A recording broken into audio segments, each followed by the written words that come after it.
अपना हुनर कभी नहीं भूले। एक बार एक राजा था। उसके राज्य में सभी अच्छे से चल रहा था। उस राजा ने अपने सैनिकों को बढ़ाने के लिए बहुत मेहनत की थी। तलवारबाजी, खेलकूद और शासन कला, ये गुण तो सभी राजाओं में होते ही हैं।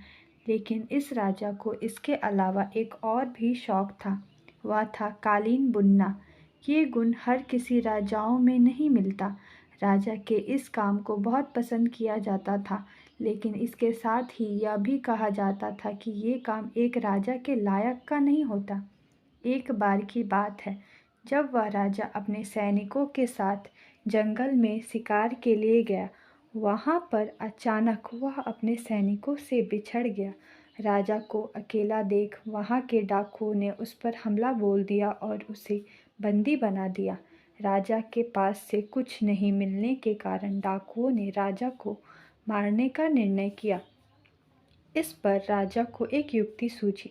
राजा ने डाकुओं से कहा कि यदि तुम मुझे कालीन बुनने का सामान ला दो तो मैं तुम्हें इस राज्य के राजा से 100 सोने के सिक्के दिलवाऊंगा।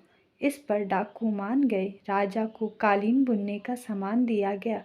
राजा ने कालीन बुनना शुरू किया। जब ये कालीन पूरा बुन दिया तो इसे राजभवन में भेजा गया।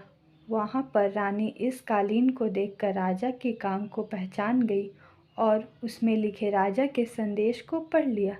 राजभवन में आए डाकुओं को पकड़ लिया गया और राजा को जंगल से छुड़वाया गया। राजा के अपने हाथों के इस हुनर ने राजा की जान बचा ली।